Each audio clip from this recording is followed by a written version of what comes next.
wanted to, first of all, the school board does a reorganization every year. So we've got new committee assignments, and as you can see, I am going to try to fill the shoes of Suzanne Seminelli this next year. And on the board curriculum committee, we still have Colleen Craney. Jane Bertone is going to be joining us at the table, and then Suzanne is right over here to my left. So welcome everyone.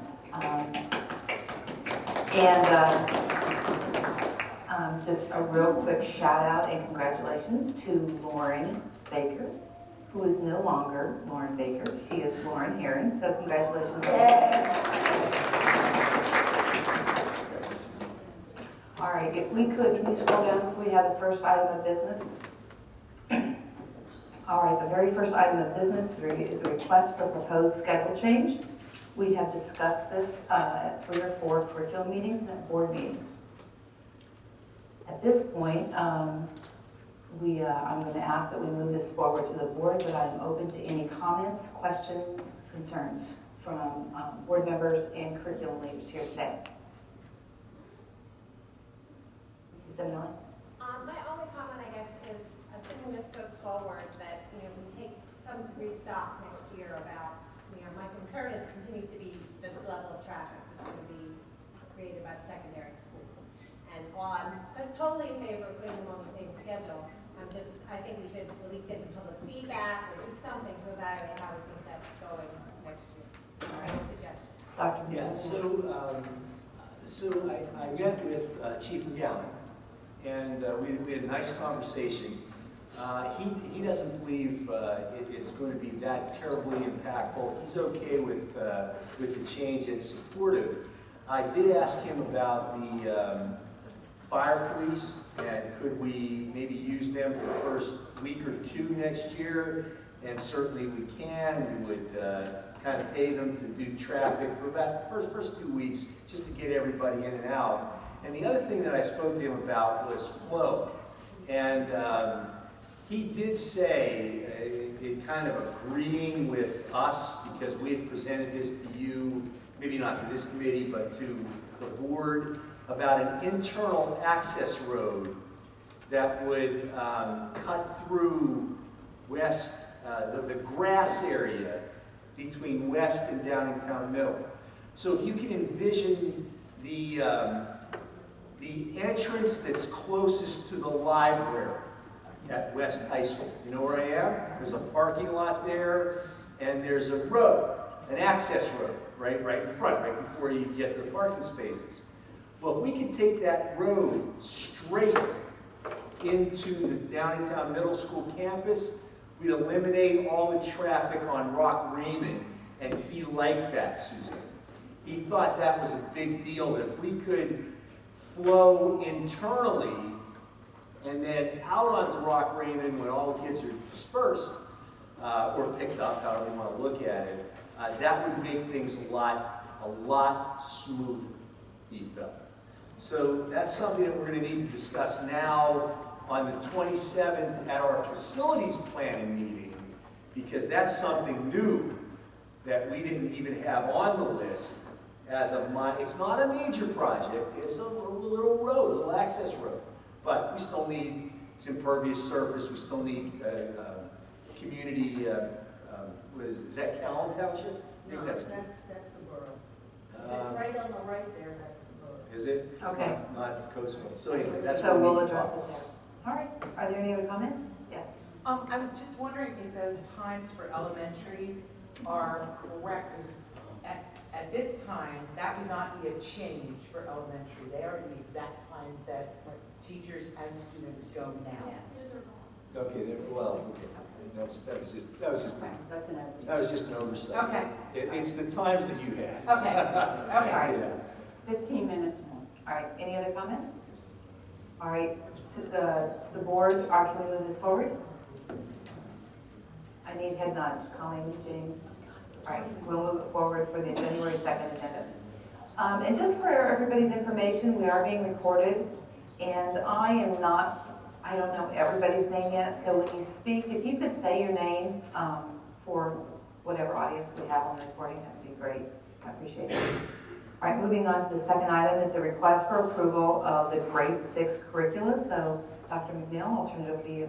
Thank you, Mrs. Hurd Simmons. Well, I'm pleased to introduce Mr. Tom Mulvey, principal of the new 6th grade center, who will speak to the new world language curriculum. He may defer to Mrs. Karen on this one, but I know Lauren has been working diligently with three other language teachers, Lauren, on the curriculum. Very exciting stuff that Lauren has to share, and then Tom will speak to the interdisciplinary digital information technology. Go into the third slide.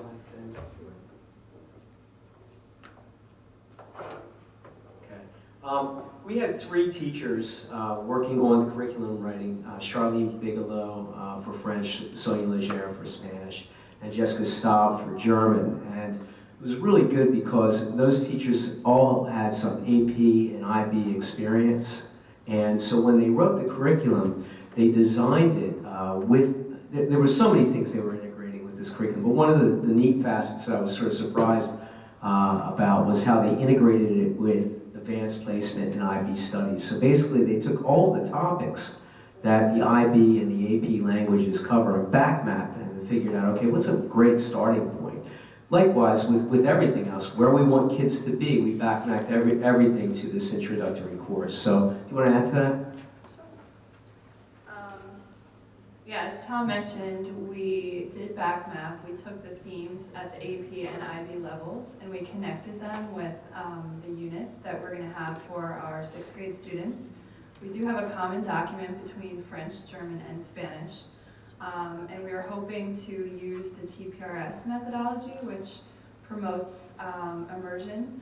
For those of you that aren't familiar with TPRS, basically the way that it works is that teachers introduce vocabulary up front, and then they incorporate that vocabulary into a story, and they break the story up so students are able to learn the language or the vocabulary little by little. And then once they've mastered that, they are encouraged to create meaning themselves with the new vocabulary and language structures that have been taught. It is really a great way to promote immersion, so we are very, very much excited about it. Another thing that I wanted to mention is the way that we set up the assessments. On the language AP and IB exams, no longer are the tests set up the way that we probably remember taking tests in language classes, where you just conjugate a verb or fill in a blank. The students are expected to perform interpretively, so that is reading or listening, interpersonally, in which they have to negotiate meaning between themselves and another speaker, and then presentationally, in which they're either writing or speaking without the opportunity to negotiate meaning. So what we did for 6th grade, and I'm not sure if you have the document that we could show, but Yeah, can you pull it up? Sorry. it's somewhere around page 23.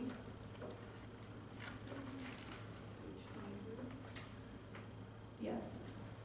Okay, so here's an example on the right of how we set up the summative assessments. And there are different options, but we really want from the very beginning for students to be tested in the way that they would be tested at the exiting level, at the AP or IB. So they'll have some sort of interpretive assessment, some sort of presentational, and some sort of interpersonal. And then also, Marianne, if you just wanted to go back to page 7 as well, you can see how we backmapped. So on the left-hand side, you see the unit. The first unit that they will be studying after the introduction is geography. And the second column has what we want students to be able to do. And then back on the left, you can see how we pulled out the AP IB topics, which are bolded. And beneath it is the simplified things that connect to those topics that would be appropriate for 6th grade beginning students. So we're very excited about it. I think it's going to be really a great course. So Lauren, a basic question, TPRS. Total physical response. Stands for? Or teaching, total physical response through storytelling. for proficiency, teaching proficiency through reading and storytelling. Thank you. How will the students choose what language they're interested in? So the way it is now, there is the exploratory course, which is going by the wayside. And through discussions with Dr. Mussolini, he really felt that students are able to make those decisions on their own. A lot of times students are influenced by their parents or by maybe places that they visited or older siblings, what they've taken, that kind of thing. So basically, maybe just some personal exploration. And I can answer a little bit of that. That's been a discussion point at some of the parent committee meetings and at the schools when I've gone to visit them. The parents are, I think, pretty well aware of the fact that they're going to be doing it and having discussions with their kids. So actually, the nuts and bolts of what it looks like, and I think you're probably asking part of that too, is that they're going to be asked to do that when we go through the scheduling process with counselors. So we're going to be going down to the schools and having parent meetings, and hopefully the kids will be making an informed choice. Well, and I think that is where I'm going, is to have the information out there for parents to help their children choose. You know, that these are the options, and these are the advantages, and, you know. The last newsletter that went out right before the break, I did sort of a frequently asked questions kind of thing, and one of the questions was, will kids have a choice in what courses they take? And I outlined the subject areas where they would have some choice, so I know that every parent got that, and so they're hopefully going to go over that with the kids, but we'll be going over that in parent meetings and student meetings in the spring. Mr. Mulvey, when will the deadline be to sign up for courses for 6th grade? What optional for the courses that they need to choose? Typically, what we've done and what we're planning on doing is going by the same timeline that we've done it for the middle schools, which is going to be in May. 1st of May? I don't think it's the 1st of May, it's going to be, I think, the 2nd week of May. That's by the time we get to do all the meetings that we have to do and get most of the special education meetings, the IEP meetings done, it'll be 2nd week of May, and typically what it will be is an online course selection that parents and students will be directed to use. Thank you. Other questions, Mrs. Green? Can you use the microphone, please? Is the expectation that the kids will come out of 6th grade ready for a Spanish one, French one, German one? What's happening in 7th grade? I'll let Lauren answer that too, but one of the things we acknowledge is that because of Rosetta Stone and because of this course, it's going to change dramatically what kids are able to do. I mean, our hope is that they're more advanced. So we know that we have more curriculum writing to do, and in fact, one of the things we talked about as we sat down to write this was that we're going to be back here this summer probably. Thank you. Any other questions?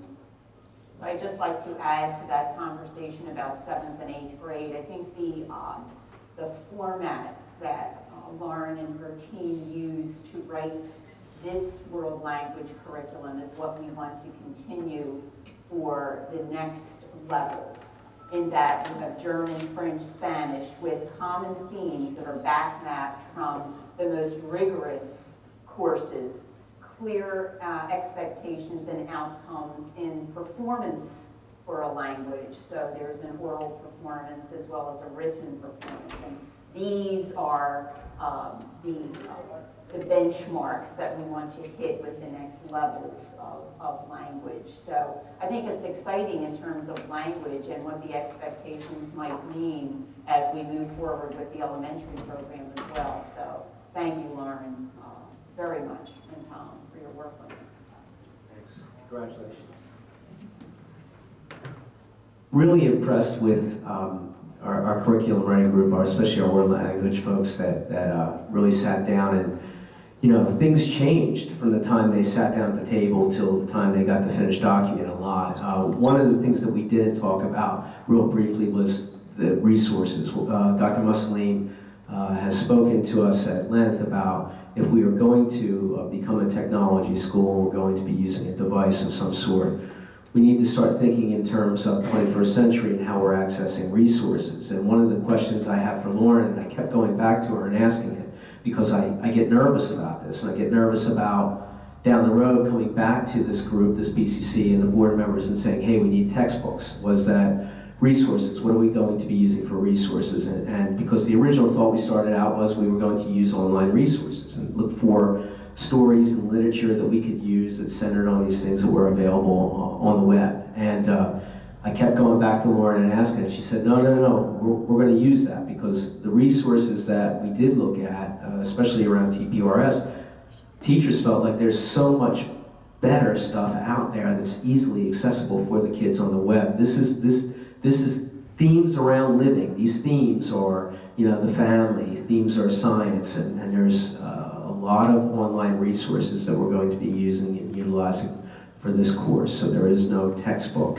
that we are going with for this. And no one asked that question, so I was ready to address it, so I just did, okay? If we go back to IDIT, the first slide. This was written by two teachers, Lois Grasso and Peggy Alvarez, who couldn't be here today. And they really took this curriculum writing to heart.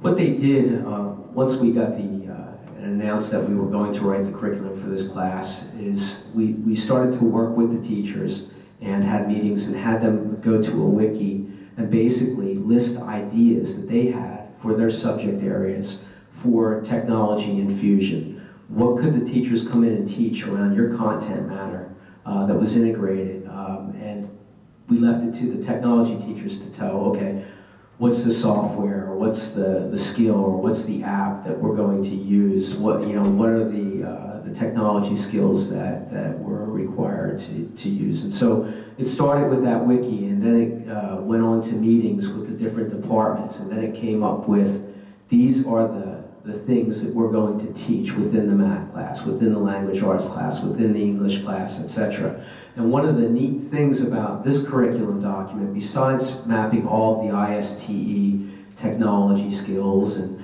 talking about the different software and the different skills that kids are going to learn, they also did a calendar, which really was their guide on how they're going to implement. And they felt like they needed to almost do that hand in hand with the curriculum document so that they can map out, are we going to be able to cover all of these things, and how are we going to physically do it? Because there's a lot of coordination involved. We have to get into these teachers' classes at this time. We have to have this team for 4 days, then we have to have this team for 4 days, because there are only 2 positions. So, Marianne, if you could just pull up the calendar. I want to show you what that looks like. And the biggest part of this is the device is that, we're going to have to teach kids what the expectation is for them almost right away those first couple weeks of school. So really, it starts out with that, and it's device management, taking care of your device, everything from, the actual physical device itself to file management, how are we going to share, and what is that going to look like.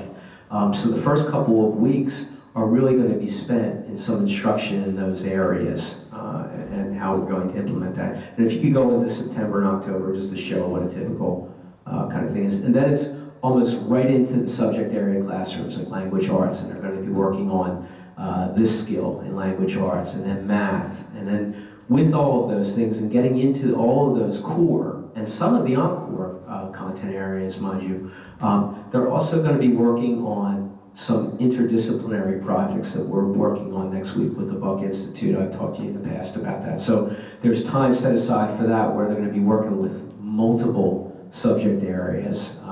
Mostly it's going to be integrated and pushed into the classroom. There will be times where the teachers are going to be within their labs and that the kids will be pulled out to go into the labs as well. But it's a very good document. It's tied in with all, can we go back to the PowerPoint? I'm sorry.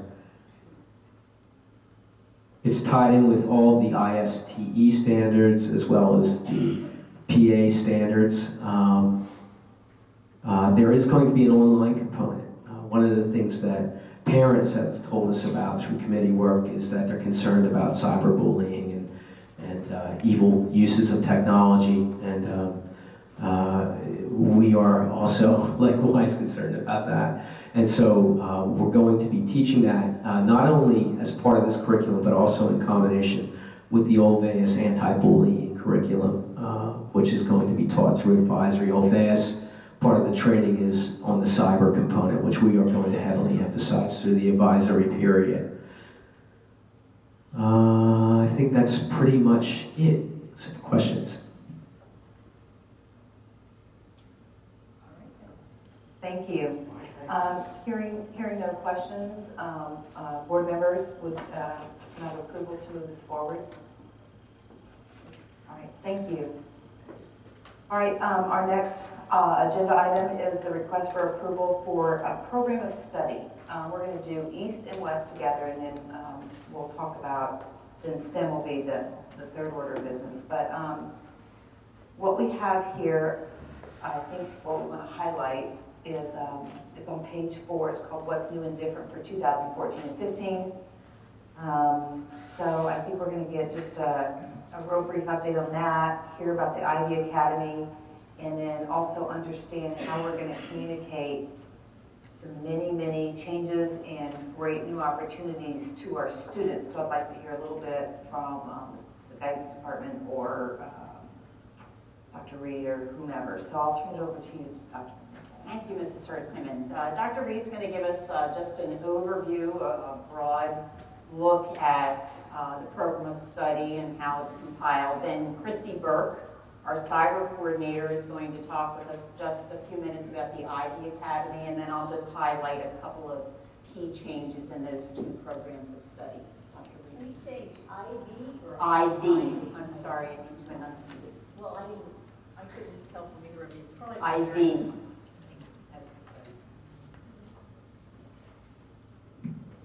Okay, our booklets are complete, and as you can see in my hand, I have 2 different booklets in 2 different colors with 2 different covers. I'll get to the why in a minute. But yes, we do have 2 programs of study, one for East and one for West this year. That page is very important because it does highlight the main core changes that have occurred through the course request process, course title change process, et cetera, et cetera. While these booklets appear to be fairly thin and simplistic, they do take a heck of a lot of time. And that begins with the curriculum leaders here who review their material with their departments, as well as the principals, assistant principals, guidance counselors, Dr. McNeil, myself, and one person who's not in this room, my assistant Crystal, who takes all that information, puts it together, and gets it ready for print, which it then goes to our print shop here at Trestle Place. And then all the numbers and then the data aspect that gets changed, we give that to technology so that everything is up and ready to go come January. There's a heck of a lot of people that are involved in making these booklets, and while they only get used for a short amount of time, it does take a lot of work. Particularly Karen Welch and Patty Bell I meet with on a weekly basis, so that we're on top of the changes and we're constantly reviewing the booklets, and more so that data piece I was talking about. Is this course number correct? Is this number of times per cycle? A lot of details is what we look at, so their help is greatly appreciated. So the why. Why do we have an East and a West booklet? That comes down to the Ivy Academy, which Christy will talk to. The course offerings are not the same, or will not be the same, going into this first year, next year, 2014-15, for what the students will be allowed to take at East or West. And based upon teacher interest this year, who would like to run their particular course online. And because of those differences, that's why we went with the 2 booklets. And they will be posted accordingly, the East book on the East website and the West book on the West website. The color picture there, when Mrs. Hurd-Simmons brought it up, the cover does look a lot better than this black and white version, but we try to keep our costs down. So that is the big, broad overview of our East and West program of studies. In terms of getting this information out, I'm going to look at probably Carol Warren over there from a guidance lens, and Karen as well, and Ryan, who are here from the high schools, because there are meetings and things that are going to be occurring in January through the next 4 weeks in terms of getting this information out. Do you want me to add a little to that? Sure. As far as the course selection, forgot about the microphone. As far as the course selection handbook, we take myself and another counselor from East, and some counselors from West will go to the respective middle schools, And we do talk about the program of study with our upcoming 8th graders, and at that time, they do receive a program of study. The present high schoolers receive their program of study online, but we do go into each classroom. A counselor goes into the classroom and talks about course selection process. And all students have access to meeting with their counselors following that if they have individual questions. But we actually do go through the program of study, and not every single thing, but all the updates and the changes and anything that's new. Certainly we'll be talking about our blended model. We also actually do a little video clip in both high schools. I don't know how the students receive it because I'm in my place. Maybe this year I'll get out and actually look at their reactions, but we do actually go through highlights of the course selection process in the morning so that they can come and ask questions about the new features. Certainly we have a course selection night that most of you know about that are at all of our high schools, and the parents and students are welcome. It's heavily attended by 9th grade parents and less so by some of our upper class parents, but we do encourage everyone. We have our dual enrollment. We have both Delaware County there, Widener there. We have representatives from each discipline there so that students and parents can ask questions on anything that they'd like to know related to course selection. And then of course they all have our emails and phone, which they do use, trust me. So, questions on that? I have a question, Yes. and maybe Dr. Mosley can jump in. I feel this year with the Keystones, the IV Academy, all of the new opportunities, this is a very different look at curriculum, and I think our parents are as involved with helping their children, choose courses and course of action. Are we doing any extra, we don't have to answer this now, but I would look to do some extra communication and PR with our parents. I don't know what that looks like, if that's some announcements on the phone system, of some videos of different reach outs to the parents. I think for this year, with all of the changes, and they're good changes, that there's a way to reach out to the parents more than we've done in the past. More so than course selection night when we have Sure. everybody there. Yeah, because not everybody goes. What do you mean? It's something to think about, talk with our director of communication, just something, I think there's value. I don't know what the rest of the board thinks from a community perspective. That's my 2 cents. Yeah, especially with the blended courses, I mean, it's really new. I don't think kids are familiar with it, I don't think parents have any idea. There's an email or a voicemail to do it.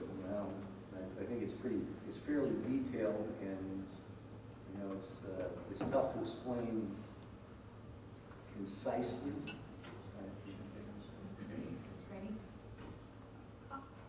I went through the program of study that was attached to our agenda today, and as a parent, I have a lot of questions about the blended learning that were not answered in this program of study. One of them being, and I don't know if we're going to hear more about it now, but it's unclear whether or not kids can take, since they're only meeting in the class twice a cycle, can they take 3 blended classes along with a full schedule? Things like that just aren't explained in the program of study. So if it could be something on the website maybe that explains it a little bit better. I guess maybe, so what I hear is maybe the leadership team can go back and look at what some opportunities might be. We have to know what those questions are.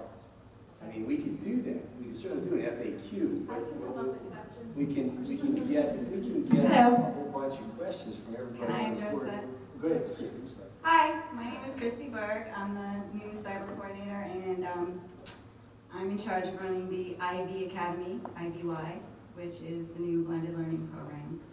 And so I'll tell you what we are doing. I went and talked to the guidance counselors at East and West and Lineville and Downtown Middle to make sure that they all understood the program, they knew what courses were available and what students could take. So I started there. There is a mailing that will be going out to all of the parents 8th through 11th grade this year that will describe the program and the courses that are available and a little bit more information about how that's going to work. I am going to be at the course selection night for both East and West. And I'm also going to attend, right now I'm on the schedule for the Homeschool Association meeting at West. And I'm still trying to find out when the one at East is, but I can't get that for me. So I'm doing that. I'm working with all the teachers that are in the program next week, and we are going to develop a schedule that we're going to go into the classes of the potential students to describe the program to them. I thought that would be more effective than having me talk to them because they don't know who I am.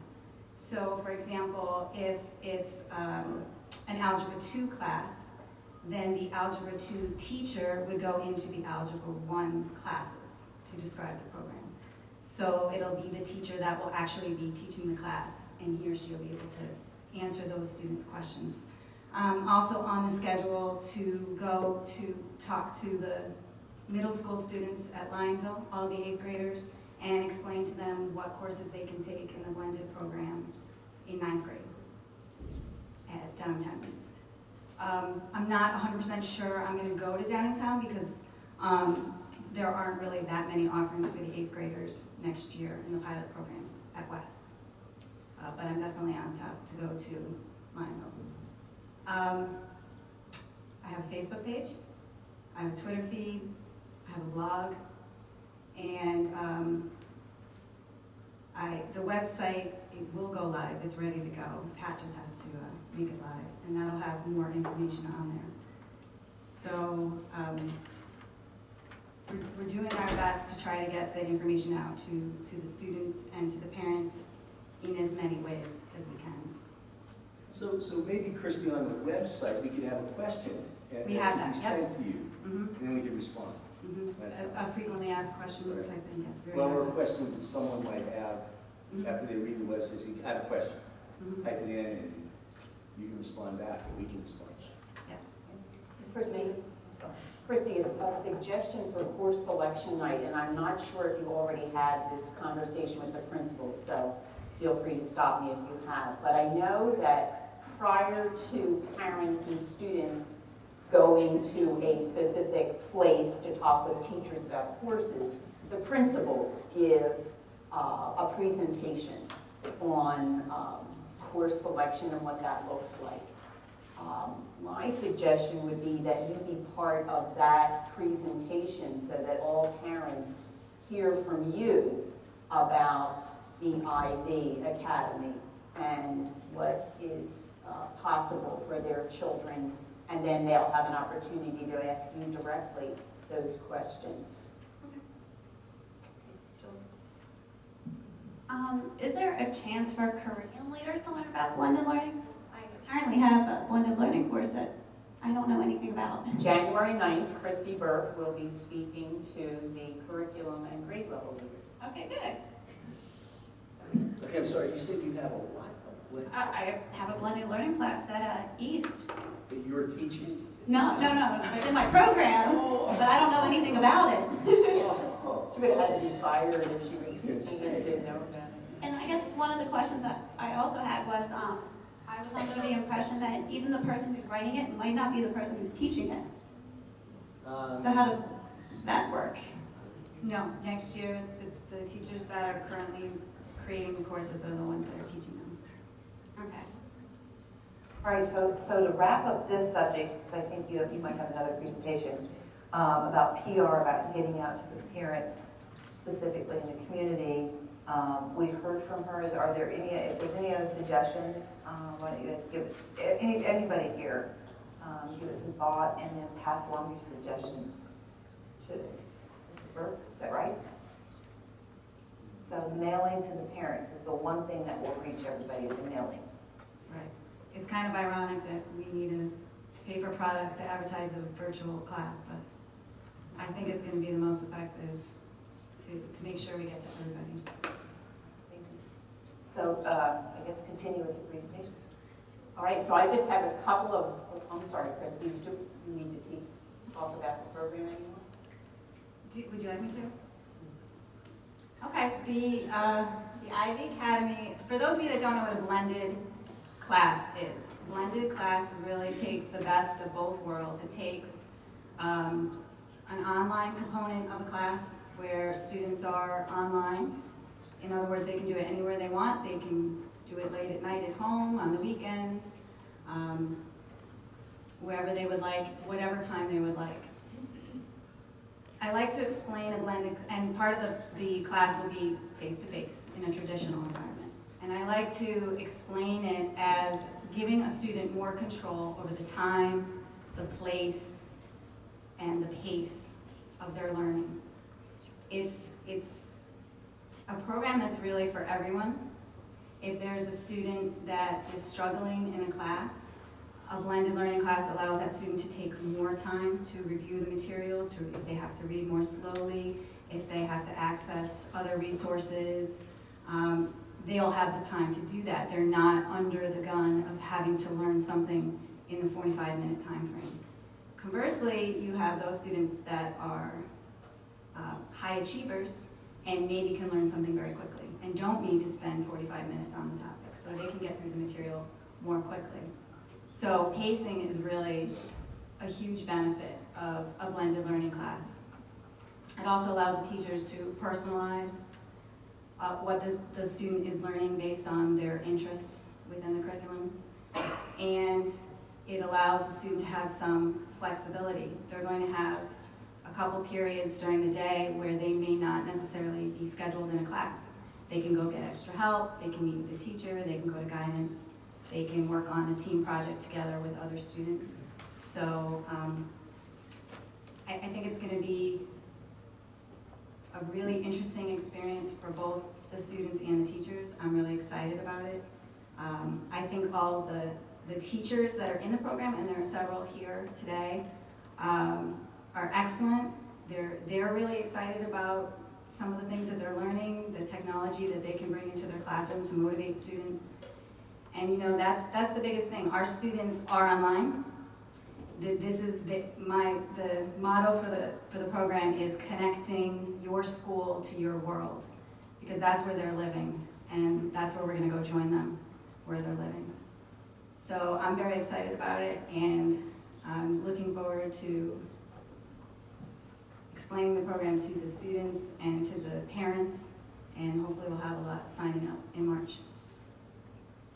From what I understand, we have to have a certain number of students per class to offer that online blended learning course. So, as Dr. Museline said, they have a whole nother layer of scheduling in March after all the students have signed up to see what courses will be viable to move forward. So we're hoping for great success on that. But you know, I will mention, when I went in to talk to guidance, a lot of the counselors were really excited about how a blended class will open up the schedule. Because I'll give you an example. Let's say a student is taking a physics course and they have a lab period. Well, they have lost that entire period because maybe second and third. Second period's the regular class, and then third period's when they do their lab. Well, as it is right now, they can't schedule anything really in that third period. They've lost it.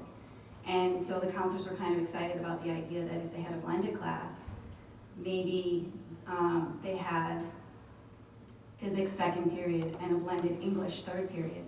And so when the English class wasn't meeting, they could have the physics lab instead. So there's a lot of really exciting possibilities in terms of scheduling. So yes, it is going to, I'm not downplaying, it is going to be interesting to schedule the students, but I think it is going to open up some flexibility and some exciting opportunities that maybe we hadn't thought of before.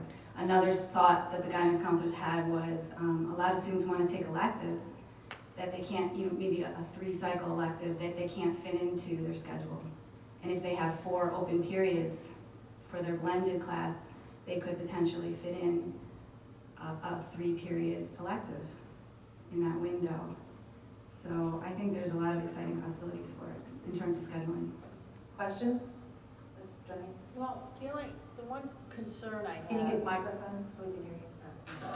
I'll speak louder. The one concern I have is for a course like, let's say, Algebra 2, is there going to be some special, they need Algebra 2 to graduate.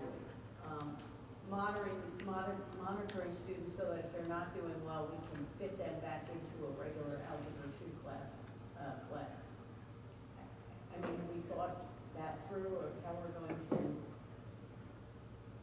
I'm not sure I understand your question. Actually, they don't need Algebra 2 per se. They need 3 years of math. They need Algebra 1 for the Keystone exam.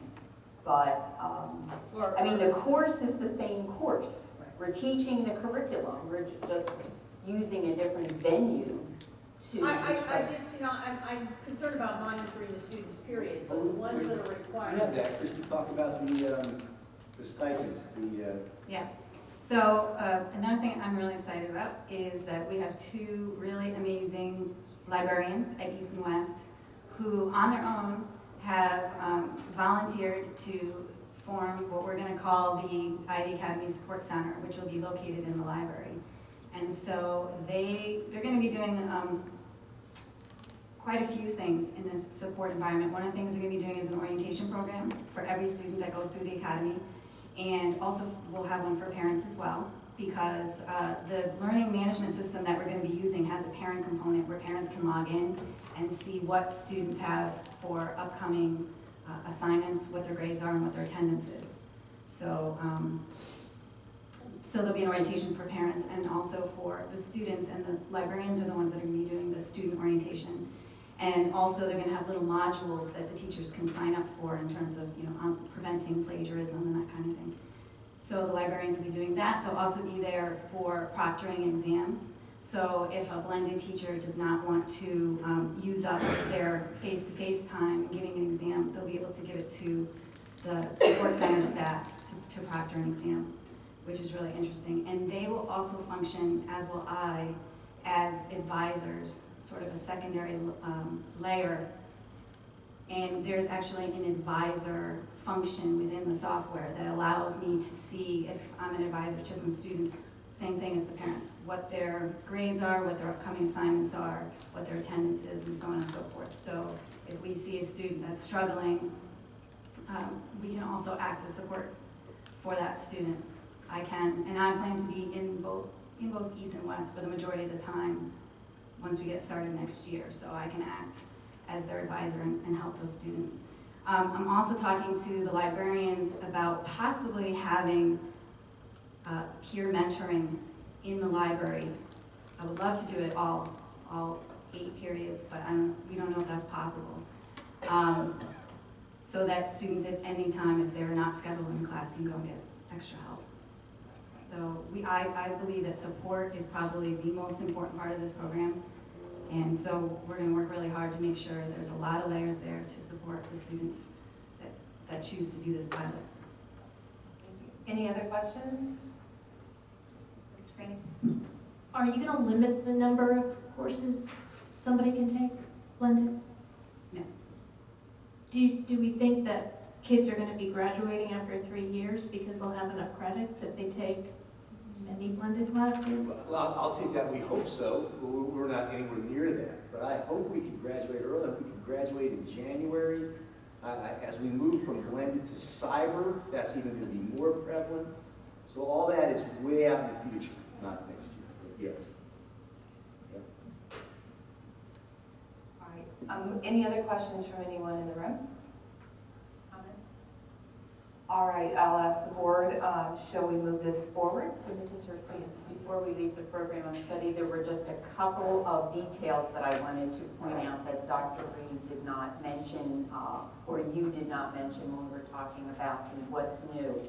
So just very quickly, page 9, Mary Ann, we're going to go to the program of study. Thank you, Mrs. Burke. Page 9, where we have alternate credit, and if you note, folks who are familiar with the program study, we did correct the language. It's alternate credit, not alternative credit. So in the alternate credit, no Keystone courses will be allowable in alternate credit.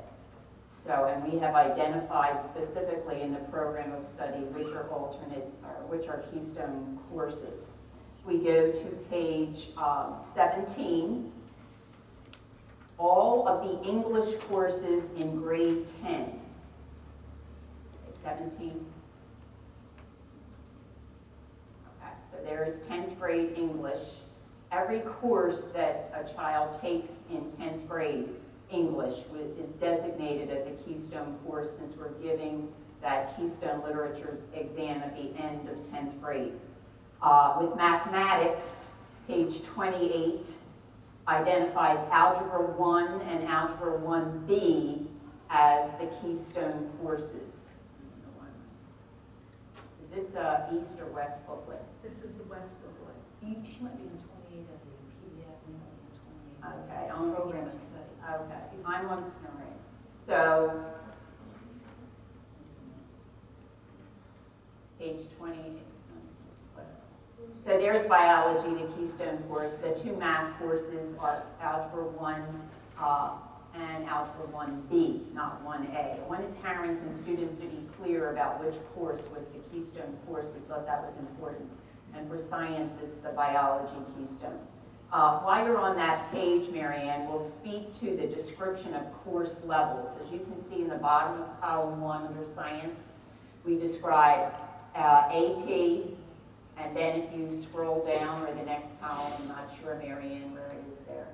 You see honors, then the next column, just scroll up, because we're on the same page.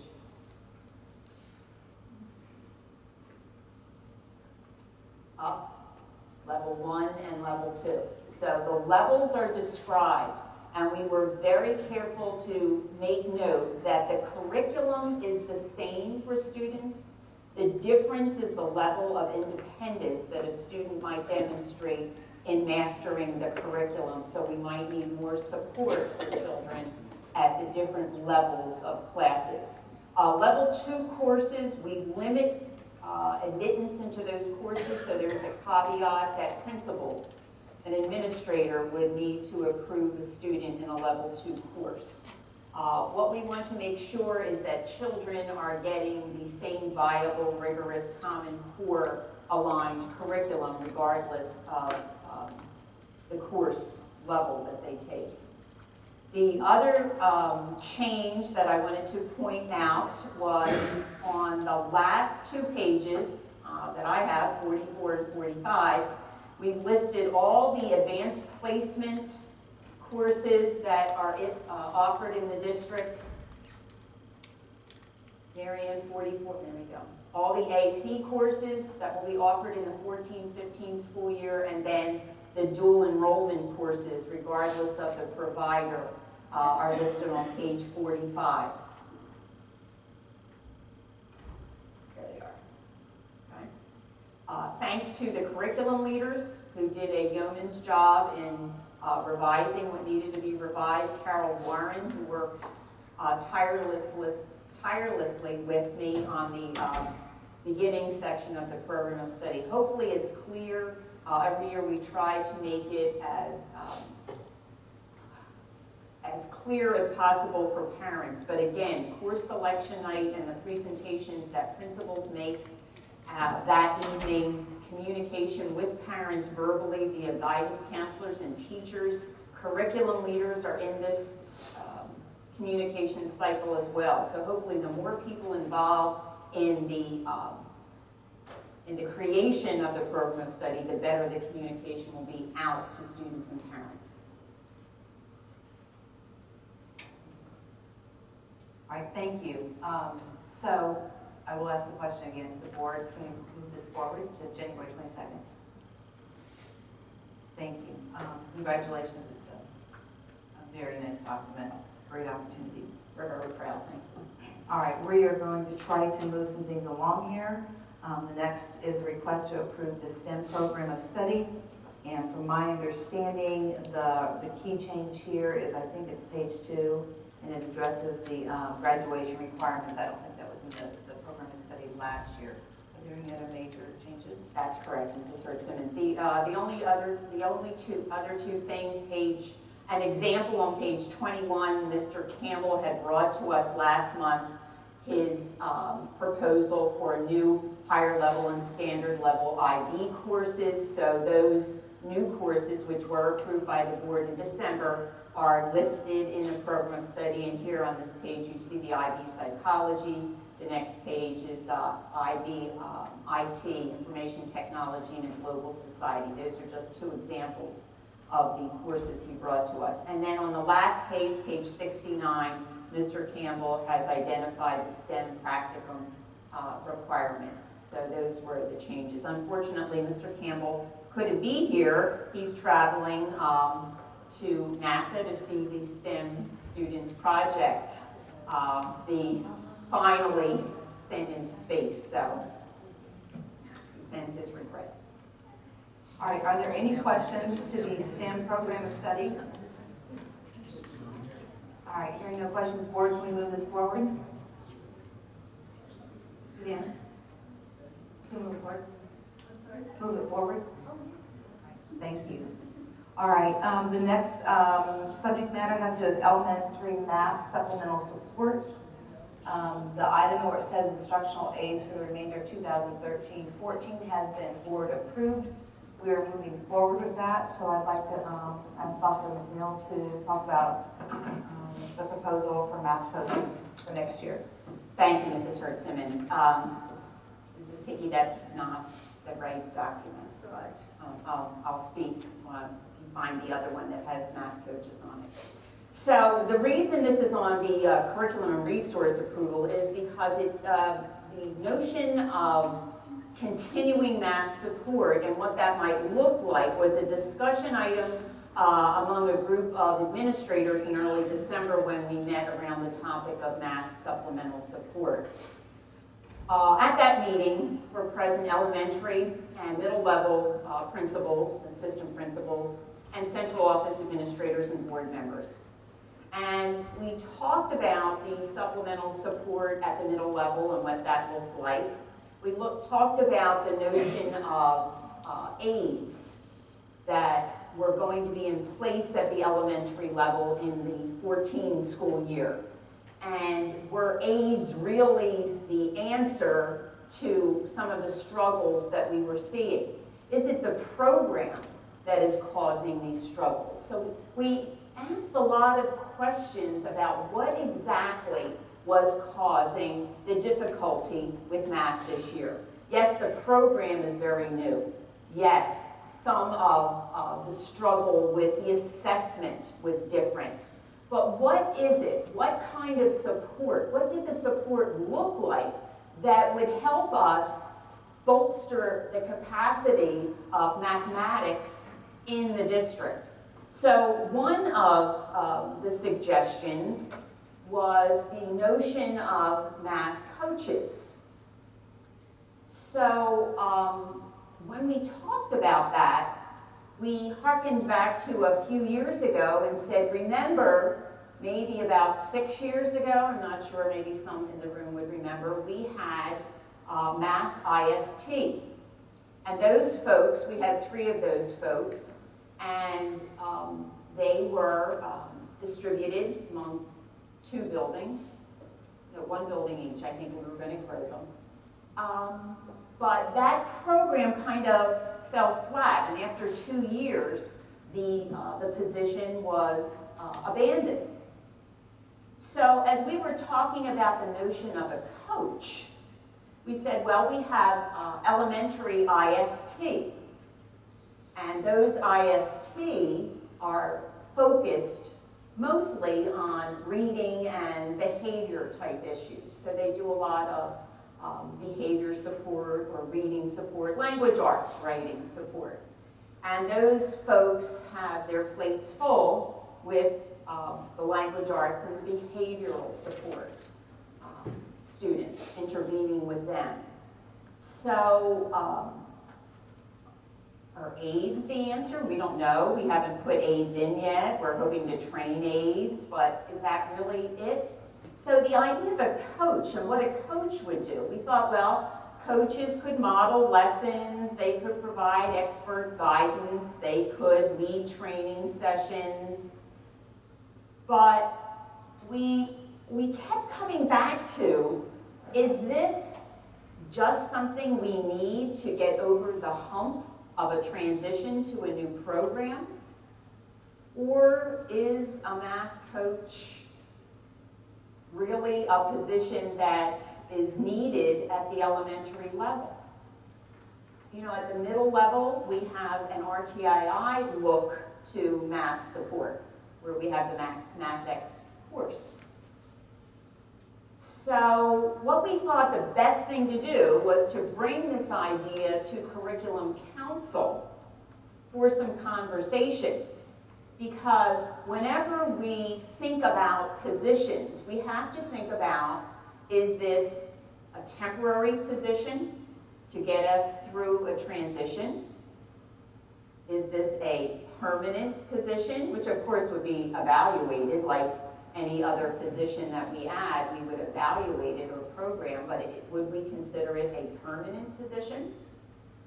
The other thing that came up at that meeting was the idea of departmentalizing mathematics at the upper grades. Third grade was, you know, maybe not. Fourth and fifth grade, some folks thought that might be a good idea. What does that look like? Does that look like one teacher teaches mathematics in fourth grade and fifth grade, or just fourth grade, or just fifth grade? Or do teachers pair and only one teacher teaches the mathematics of the pair? Is that possible with the elementary schedule, to schedule teachers that way? We have to think about, as we were talking about, capacity. Our teachers are outstanding instructors. They know their stuff. But we're talking about teachers at the elementary level who have, and you can correct me, something like 6 preps a day that don't include group preps. So when you differentiate in language arts, that's 3 preps. When you differentiate in math, that could be 3 preps, could be more. If you do any other small group work, then you have preps for that as well. So the conversation at BCC for us to have is around the notion of support at the elementary. Are we looking at temporary support? Are we looking at permanent support?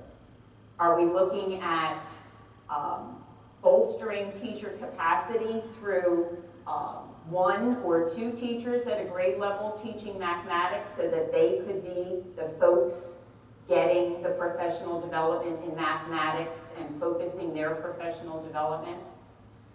Or are we looking at an addition of positions in looking like coaches? Coaches would be a teaching position.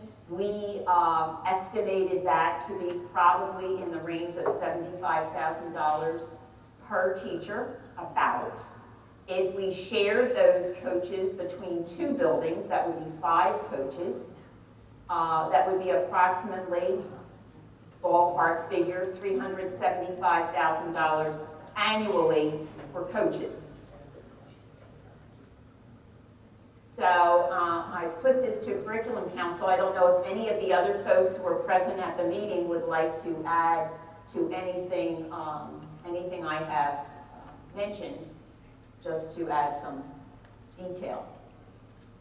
Well, before we do anything, if we could limit this to 10 minutes. And then the idea is not to come up with a solution today. It's a continuing conversation, but it's to get the ball rolling and to think about it, but we need to do something soon.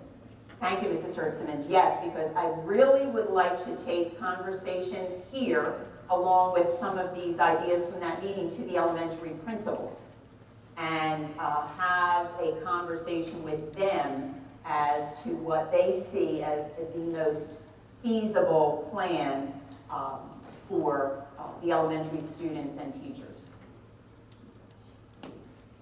Comments?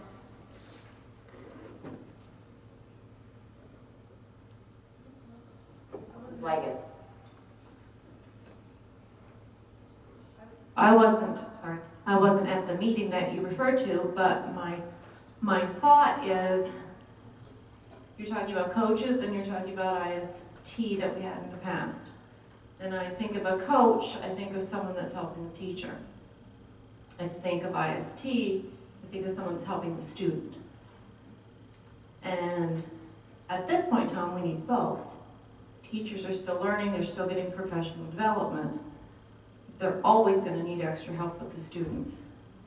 So I'd hate to see a coaching position that doesn't also help the students that really need the help, especially in 3, 4, and 5 that aren't grouped any longer. Thank you, Nancy.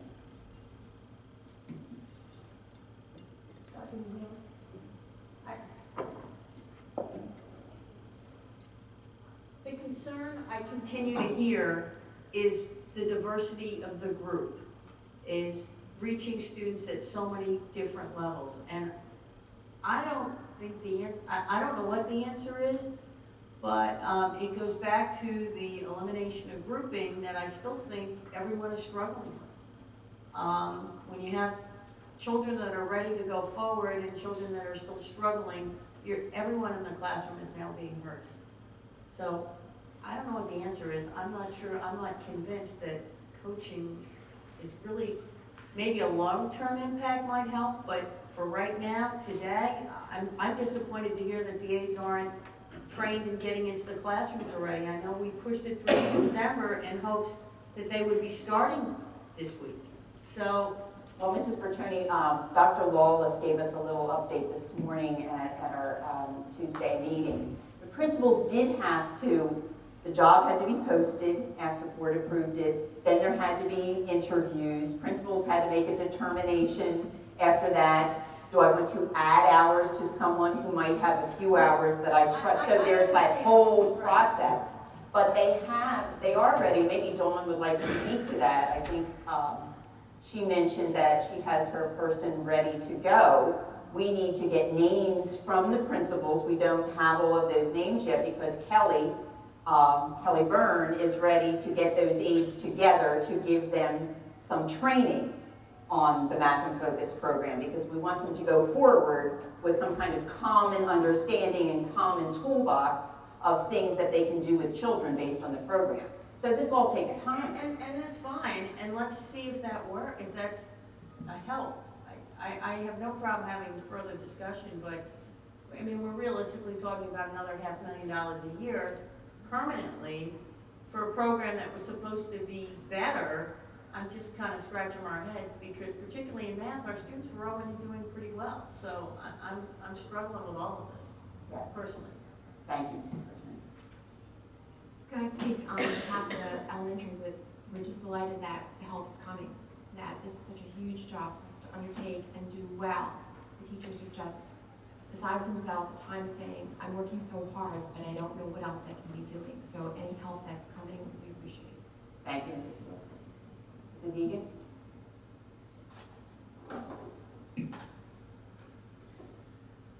I hate to jump to right to the coaches because I feel like as I'm going through the program, I am learning the program. And I am speaking for myself. I don't know about all of the teachers, but I don't know if a math coach coming in and modeling lessons for me is going to help me as a teacher in any way. I'm feeling more and more comfortable as I'm getting the training doing the program. I know how to plan my lessons now. You know, I'm familiar with each of the components. I still am focused on my students and would like more help with my students and the diversity that I have in my classroom, learning support, deep, and how to manage that. So I don't really necessarily think I need a coach to come in and tell me how to model the lesson. I'd like to keep it more student focused as well, if that's a possibility. And when you say student focused, you're saying that, am I hearing you saying, echoing what Mrs. Bertoni is saying, the range of levels? Basically, yes, and how to, helping manage that and getting the kids that are struggling, help or. Thank you. So, Mrs. Egan and Mrs. Welch, what does that look like? Is that aides? Was it a math IST? What does that look like for you? Or I also would like to hear your opinions about the departmentalized idea. I would rather see a math teacher who is going to help students than aides. Not that aides can't be taught, and many of them are already teachers, but a more structured environment that they really know the program, that they're really coming in and knowing how to look at a child who has gaps and deficiencies and can really help them. And we were one of the buildings that had math IST, and not really sure why, sustaining the program fell flat. I thought it was very beneficial at Beaver Creek. We had a seasoned teacher that was a math IST person that was getting into every classroom and helping the kids that needed help. She had the flexibility to go, and the way Dr. Wallace scheduled our math so that each grade had a math at different times, so she was able to get into every grade and work with those struggling students. So I don't know if it looks the same as it looked when we originally had the math IST, but I agree with Audrey. Aides are, wonderful and can help us, and can take a small group and review while I'm working. And I'm not going to turn down any help that I can get, but I think more of the math teacher or IST that can come in and help those kids.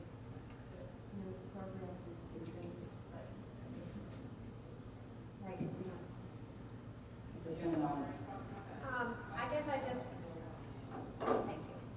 I just want to, when we talk about departmentalizing, or potentially departmentalizing math, I think that when we talked about it at the meeting, we were thinking that it would be a dedicated math teacher, so that the classroom teacher wouldn't be the one teaching math anymore. At least that was my thought when we raised that type of a topic. So I don't necessarily, I want to make sure that we're considering everybody to be the What are the persons at the grade level to take on the math? potential, instead of having 4 classroom teachers only, or whatever it is, each grade. And, at least in my mind, having somebody as a specialist in math, eventually at an elementary level like you do at the secondary level, to me, might address some of the issues. And that way maybe we could go back to a leveling type of situation. I don't know. I mean, some of the principals that were at the meeting seem to indicate that the leveling isn't showing up as a problem in the results of testing. And our kids are doing as well, and in some cases better, than they were before with on the new math program, even though we're not having different levels of math. That's kind of how we got to the math coaches and what else could we do as a means to support teachers and students. And I don't really remember specifically talking about potentially going back to an IST model. So and not that we couldn't, we're really looking for feedback. We want to know the board wants to know what's going to help teachers. We're most interested in helping teachers and kids succeed. And whatever that is, that's why we want your feedback on what that actually looks like. And the answer might not be coming out today. Maybe when we get the aides in the classroom and the teachers are more comfortable with the program, maybe dust will settle and it'll all be fine. But we're trying to be proactive. Many districts that are hiring coaches right now, and there are many districts across the United States that are hiring math coaches for elementary schools specifically due to the Common Core state standards. It's not about the math programs they purchased or didn't purchase. It's the Common Core state standards, and that we need to change the content, the rigor, and the performance expectations, which is the demand at this point. There is no choice. This is what we have to do.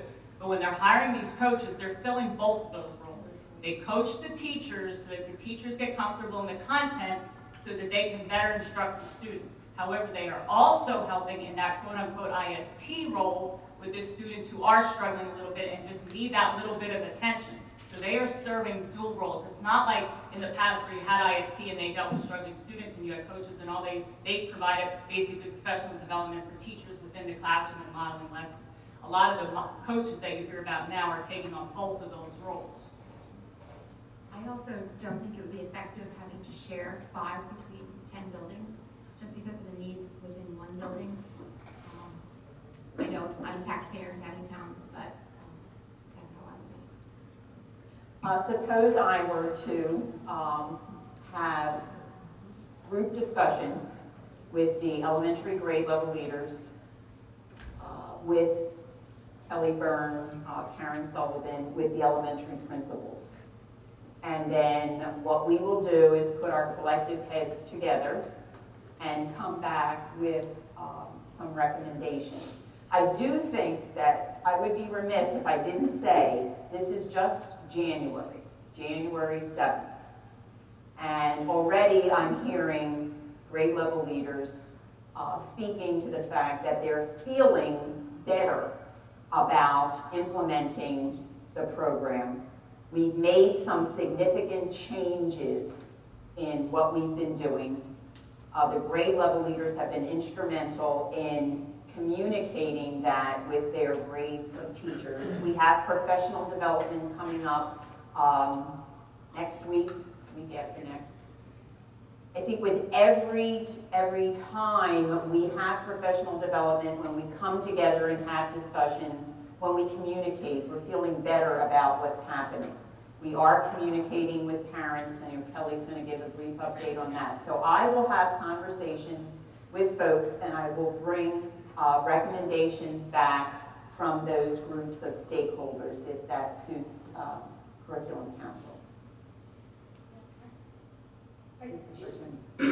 One more comment, and I kind of don't like that we're being filmed, but anyway. It's fine to meet with stakeholders, but I can almost guarantee you're going to come back and say, recommendation is a math coach and a math coach for every building, additional teacher, and a cost of $1 million a year.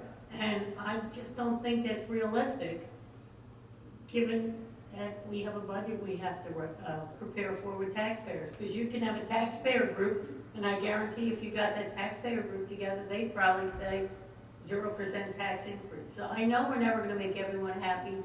I'd like to find a realistic solution that helps us with the situation, but isn't, I mean, I don't want you to waste all your time getting everyone together to say it would be wonderful to have a math coach in every building. I realize that. That's the best, is being supportive for teachers and students, which I like to think I am, but I just think it's cost prohibitive, and you have to be really, sensitive to that. So, just throwing it out there. Thank you, Mrs. Bertrand. Thank you. You'll take everything under advisement, and we'll hear from you soon. We are on field trips, so the last item, and I'm going to try to move this forward. The board has seen the field trips. Are there any questions for Mrs. Saska? I don't know if you have a presentation, but if you do, make it 30 seconds. Present She can the do it. field trips. There they are. All right, are there any questions on the field trips? Any comments you want to make, Mrs. Saska? No, these are all applications to the bank, so we hope that they're ones that will be taken throughout the years. One non-curricular is happening completely outside of school. Actually, two are happening completely outside of school, and one is a single day, first time in many years that ESL students will be taking a field trip. So the Mardi Gras trip is completely outside of school? It is, Okay, thank you. in case you want to go. All right, can we move this forward, board? Yep. Suzanne? Suzanne, Mrs. Seminole? Okay. All right, that concludes our part of the board agenda. Are there any public comments? All right, thank you. Hearing none, I'll turn the rest of the program information of the BCC meeting over to Dr. Neal. Thank you, Mrs. Hurd-Simmons. With Curriculum Council's indulgence, I would like to propose we change the order of the presentations. We'd like to start with the 2013 Advanced Placement Test results and then move into PSAT and the AP potential because they're related. Kelly Byrne is kind of the MC for the day on most of these reports. So Kelly.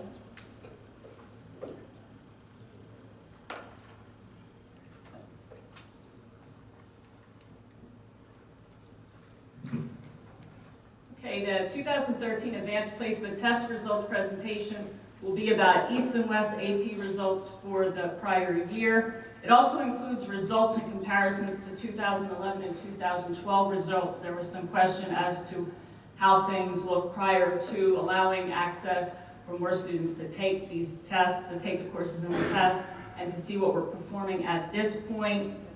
And also how is allowing an increased number of students to take these tests, encouraging students to take these tests, affecting the percentage of scores for students who are receiving 3s, 4s, and 5s in the last 2 years. If you look at, this is our 2012 AP results. The percent of exams with grades 3, 4, and 5 at East was about 75%, at West it was about 85%, gave the district about 78%. The change that occurred from 2011 was that the number of grades 3 through 5 went up about 36.5% at East and about 38% at West. So from 2011 to 2012, we did see an increase in the number of students who received 3, 4s, and 5s. Pennsylvania, its average percent of exams in those grades was about 67%, and the total group of everybody who took AP exams in spring 2012 was about 57%, so the district overall was well above those two averages. And both PA and the total group had an increase of about 9.7% in the number of students receiving those grades, so the district, both of the schools, also did much better than the state group and the total group when it came to that data.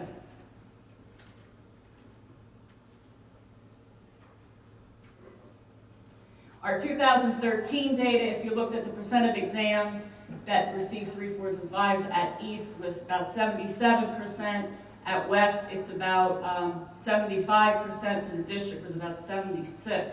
We saw an increase at East in the number of students who received 3s, 4s, and 5s, of about 3%. And at West, we did see a decrease in the number of students who received those scores of about 12%. Meanwhile, the state grew at a higher percentage for the number of students receiving those grades than the Downingtown Area School District did. Our percentage of students scoring in 3, 4, and 5 still outperformed either the PA group or the total group.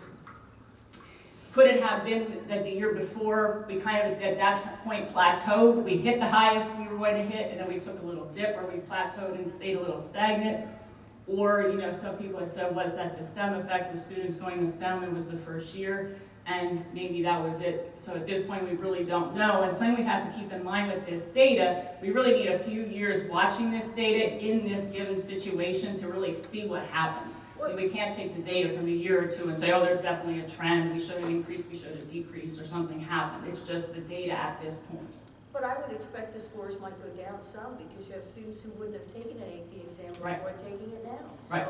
I wouldn't read anything into that. Right, that's what I'm saying. We can't really determine even if there's a trend at this point. It is just what it is. I think that's a good thing. I mean, it's not bad that our scores dropped if more students are taking the course. Right. The next slide shows the number of exams versus the percents of students earning the scores of 3, 4s, and 5s. This was a request to look at data more longitudinally and historically. Art history, we don't have any students taking those exams. Studio 2D design, it's hard to tell a trend because we have so few students taking that course. It does look like we are on the increase, so maybe in the next few years we can tell a little bit more about that. Again, the data is what it is. And it varies by school, and it varies by year. Some years we have kids take one test, and the next year they don't. For some of the courses, it just varies hit or miss depending on the year. If you look at the Studio 3D design, East is showing a definite increase in the number of students who are taking that course. Where West, we didn't have anybody take it the last 2 years, take that test. So here again, it's really hard to tell when these test numbers are so low. It's going to take some time to see if we increase those numbers at all. Yeah, but Kelly, the numbers are increasing fantastically. Right. Where they started. So, I mean, just be careful. That's a 1,000% increase at East High. In the slide before, from 1 to 15 kids. Right. That's wonderful. Mm-hmm. I mean, And the percentages the went up numbers next are low, but it's absolutely off the charts. I mean, the question is West and why? Why so low? Why no one's taking AP art? And why are so many people at East taking it? More of an issue, but anyway, good stuff. The next one deals with studio drawing. Here again, the numbers were up, then they went down a little bit, now they're back up again. The percentages for this year look good. Music theory will take care of that this year with offering the course and see what our numbers look like for that next year. And let me just ask Christy, do we now have another option of taking AP music? Is there not a blended option now for students? So it's the same course, but it could be taken in a blended format. So I will see if it makes any difference. Right, for next year. Next, we move into our English offerings. The first course, one student did take the language and composition course, 2011-2012 at West, and did very well. Other than that, we don't offer that course. The literature and composition course, the numbers have definitely been increasing. The percentage has also been doing very well. And so I think that looks like a very positive trend for the literature and composition course. So that was very good at both schools. Seems to be working quite well. Next, we move into the history and social sciences. Macroeconomics is, some years we have kids take that test, sometimes they don't. It's part of they take an economics course. Microeconomics, the same thing. Sometimes we have kids take it, sometimes we don't, more likely we don't. Government and politics, which is the comparative course. But we don't offer any of these AP courses. We'll do the macro and the micro next year. Okay. But if the children are taking the test, they're doing it without benefit of taking the course in 11, 12. Mainly independent. And we don't offer government and politics comparative. No. Next. The government and politics US is offered at both schools. The numbers have been increasing, which is nice to say. We are showing an increase in scores somewhat at East, especially from 2012 to 2013. At West, the numbers have been increasing, and also the percentage of students scoring 3, 4s, and 5s has been decreasing, which, as Mrs. Bertoni said, the more students that get in there, maybe we can expect that, or whatever's going on there to look into that situation. But we're looking at 94% there in that. 94% of the students who took the exam scored 3 to 5. Right? No, but if you look at West, US, the government and politics, for this year, 2012-13, we had 65% of 96 students. Right, but yet 58, you jumped to 96. You still hold the numbers. Right, so the numbers are increasing. But our percentages, the scores overall is decreasing, which could just be an increase in the number of students. So, well, they increased in U.S. history too, but the percentage increased. Sure. Right. So I have a question, just internally, I look at U.S. history, East and West, and now granted East had twice the number of kids taking the class. There's a big discrepancy between 62% of the kids scoring between 3 and 5 and 94%. So I hope that we look at how we're who's teaching the program, how they're teaching the program, and get help to the teachers to increase those scores. Right. Well, I'd just like to say, though, that sometimes when you open the door, because that's our goal, we don't want to just offer AP courses to the students who historically have been the overachievers. We want to be able, and we'll talk about that with the AP potential. So you may see some... I understand, but that's a pretty big discrepancy. Yeah, again, 3s and 5s are once you get some sort of credit, possibly you're eligible for some credit. But the bigger issue and what we learned about, maybe Carol can speak to it, or Kelly or Linda, from the AP people, is that the key is access. That's really the big key. But yeah, I mean, we're concerned about the percentage, but I'd still like to see that number of West for U.S. history be 202, and or East and West be 151 kids taking these courses. That's the key. Anything else on that one?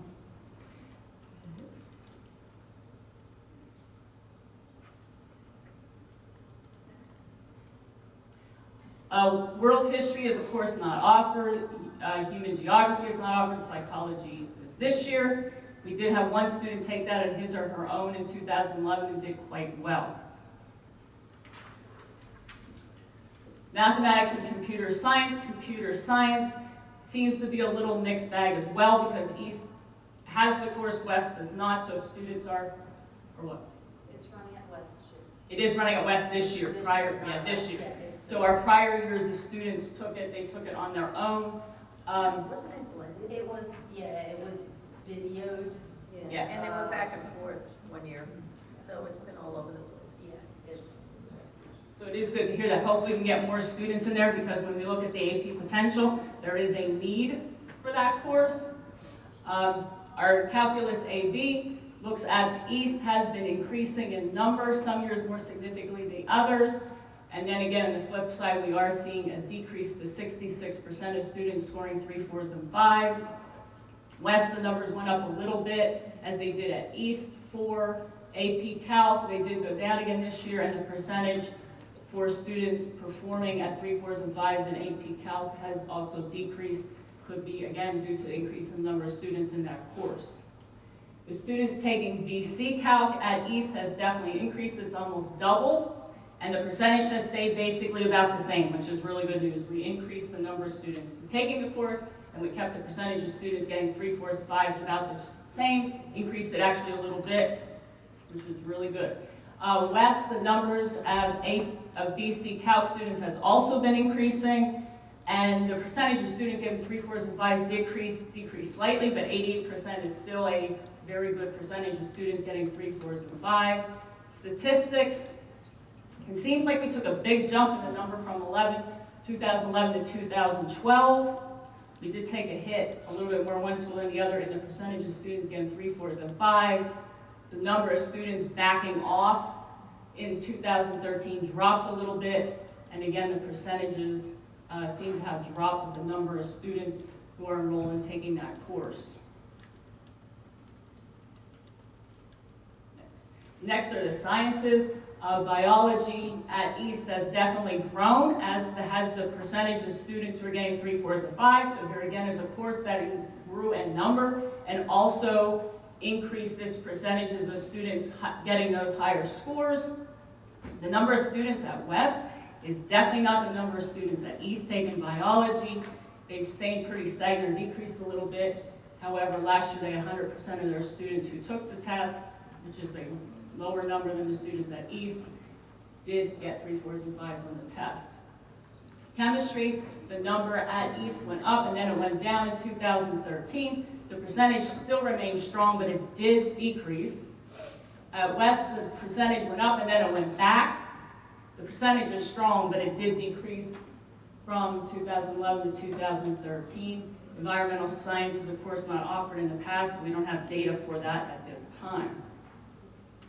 Physics B is a course we do not offer, so we don't have any results for that. Physics C, which is electricity and magnetism, again, seems to be a low number enrolled course.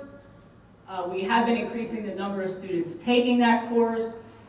At East, we went from 10 in 2011 to 2013, there was 19 students. The percentage of 3, 4s, and 5s did decrease, but it's still a very good score for that.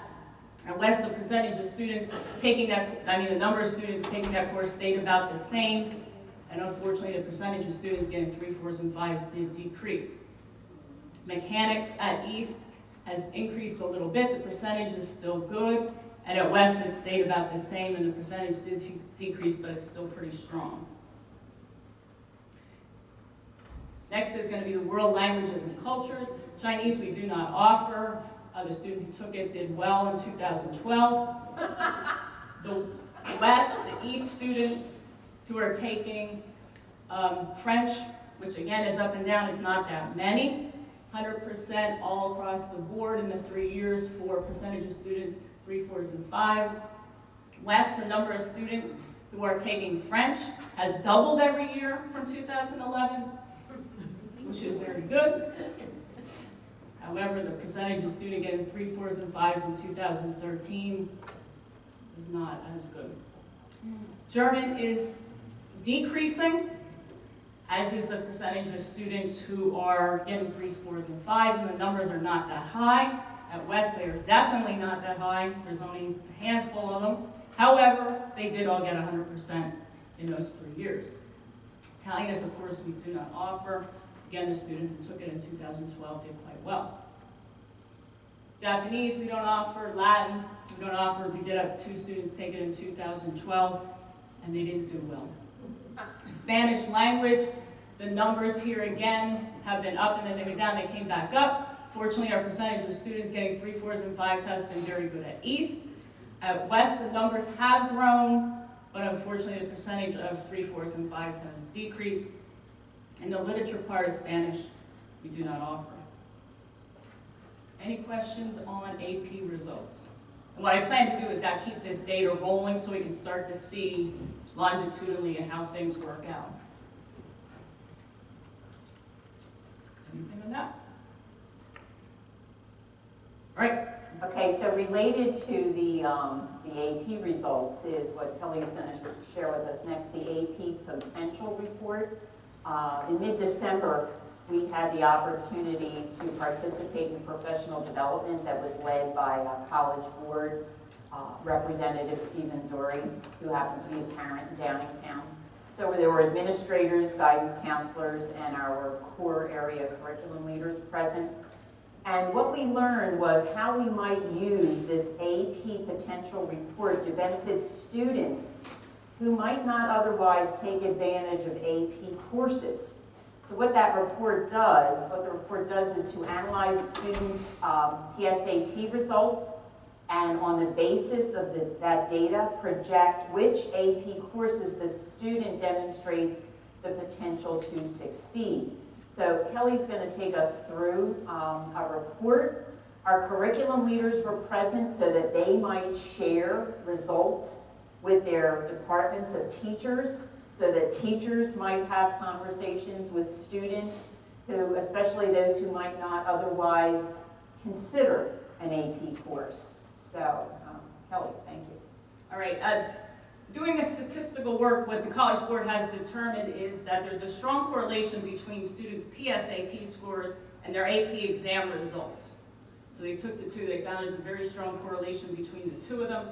And what they are saying is that the PSAT results are a stronger predictor of students' AP exam results than any other piece of data that we could use, all right, including students' grades. Now, they're not saying to use this on its own, but in my opinion, it would be maybe that first recruitment type piece of data to see for those students, like Dr. Nabil said, that we might be missing.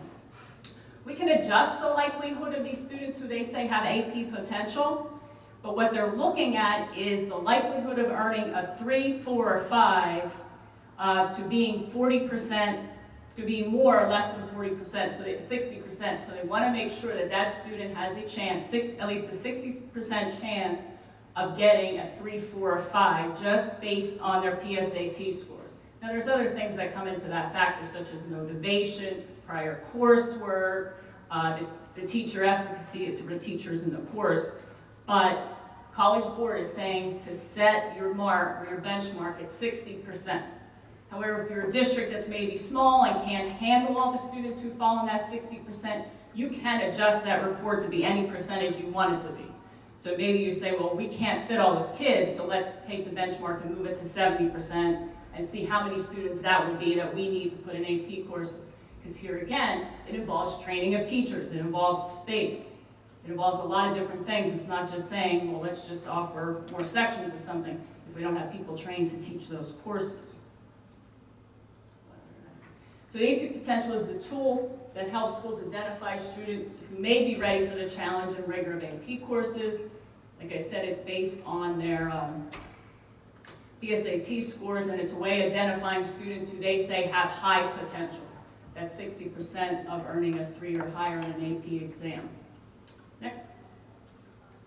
There's some things you would have to think about, and now that we have all sophomores and juniors taking the PSAT, we really need to look at this report in 2 different ways. First of all, for sophomores who took it in spring, we need to say, okay, if you want to take this AP course, especially as a senior, we need to make sure that we look at rostering as a junior, so you take the prerequisite courses you need in order to take this course as a senior, because it's not just as easy as waiting till a kid's a senior and then trying to get them into that course. So we would have to do some work with that. And we would also have to do some parent communication. The juniors, if they have the AP course prerequisites in their 11th grade year, we could then enroll them in the course in 12th grade. Again, there is a communication with the parent that goes along with this whole program. And the whole goal would be to get the most number of students in AP courses as possible. This report will allow more students to hopefully access the AP courses and to make sure that no students who had the chance to succeed in an AP course are overlooked or misguided or never encouraged to even take this course. Because at this point, it really comes down to a recommendation of some sort or an encouragement to get students to take these courses. However, we should never use this report on the flip side as a way of keeping a student out of an AP course. So if a student says, I'm motivated, I want to do this, but they don't show up on the AP potential report, it's not like we would say, oh, you don't show up as having potential, so we're not going to let you take that course, right? It's just one piece of data to look at, and we won't want this to be to keep students out. So we have to look at students' motivation, their parental support, the teacher efficacy, and different things like that. The communication part of this, which is a nice part of this program, is the feature that allows us to create a parent letter. And it is an individualized parent letter to every student who takes the PSAT. And in that letter, what it does is it tells them what courses the student has, quote unquote, the high potential of doing well in. So if you look at our students' results, it looked about just like every student who took the PSAT had the AP potential to take at least one AP course. And in most cases, that one course, if there was only one, was either an English course or the psychology course, is what it was saying. Some students, it seems as if they had the potential to take every course because the letter had how many courses, 20-some courses listed on it. Courses we don't even offer, so that would be another thing. We'd have to look at those letters very carefully. And to help students pick and choose which courses they might be best fitted for, even though they could possibly take all of them. Okay. All right, here's a student gap report. And what the student gap report tells us in the AP potential is this is the number of students who have AP potential for the course but haven't yet taken the exam. Now, these students could have been sophomores, took the test, showed AP potential, and haven't taken the exam yet. They're in their junior year, they might be now in their senior year, and they might be taking the test now instead of last year. All right, makes sense? All right, so if you look at this, these are gaps in the courses that we offer. I didn't show the gaps in the other things. And this could include juniors who took the AP course and then take the exam, or they'll take it next year as seniors. So if you look at our student gap, and this is for the district, some of the numbers appear to be quite high. So in biology, they're saying there's 164 kids on the PSAT who showed potential who haven't taken the exam yet. Chemistry is 148. Physics with mechanics is 140. Physics, electricity, magnetism is 86. So Kelly, are these are sophomore numbers? These are students who took the PSAT and haven't taken the test yet. They took the test in 2012 and they're not showing up as taking the test yet. So we had, I'm looking at the computer science, so we had maybe 15 kids or something like that at least. We have 18 right now between the two schools. Who took the test, and 93 showed. No, they're taking the course. They're taking the course right But now. 93 had the potential to take it. And how about BC Cal? 279? 279 in our But numbers are. that's kind of, that doesn't make sense because you have to have AB Calc before you can take BC Calc. We don't have 279 kids that are capable of taking BC Calc. Right, this is what they're just saying based on this test. Remember, it's just one piece of data. This is the AP potential report. No, I know, but they have to take AB Calc. No, I don't believe they have to. I believe we think they have. Yeah, we Yes. do. That's something that we do. That's just a different course. I'm not sure you're going to throw a kid from math analysis into BC Calc. Some do, some districts do. Yeah, it's all curriculum related, but all this is saying is that the test is showing that these kids could potentially take the course. And it's one predictor. For statistics, we are also high. We have 187 kids. Our stats numbers aren't that high. It's saying we have 187 kids district-wide. I think we need to be asking ourselves the critical questions here. So what's gatekeeping? What's going on with gatekeeping? I mean, I don't know, and it could be maybe the kids are taking 3 other AP courses And they don't exactly want to it. take it. The I 93 don't kids know. for computer science are the same, are also included in the statistics, the BC and the AB Calc, so, and they can't take them all. But there's also, Those are pretty high numbers. Carol? I think that one of the things that might help is that these are sophomores and this is potential. So if you look just specifically at, say, statistics, many high-level math students won't take statistics. They will take a calculus, AB, and BC. We all have, and I'm not saying we shouldn't utilize the potential information, we should, but we also need to understand there are 7 periods in the day, and you must make choices of how many AP classes. So that's, yes, you can take European history, it's offered for sophomores. Quite frankly, not that many sophomores feel comfortable yet taking AP classes. Do we need to work on that? Certainly.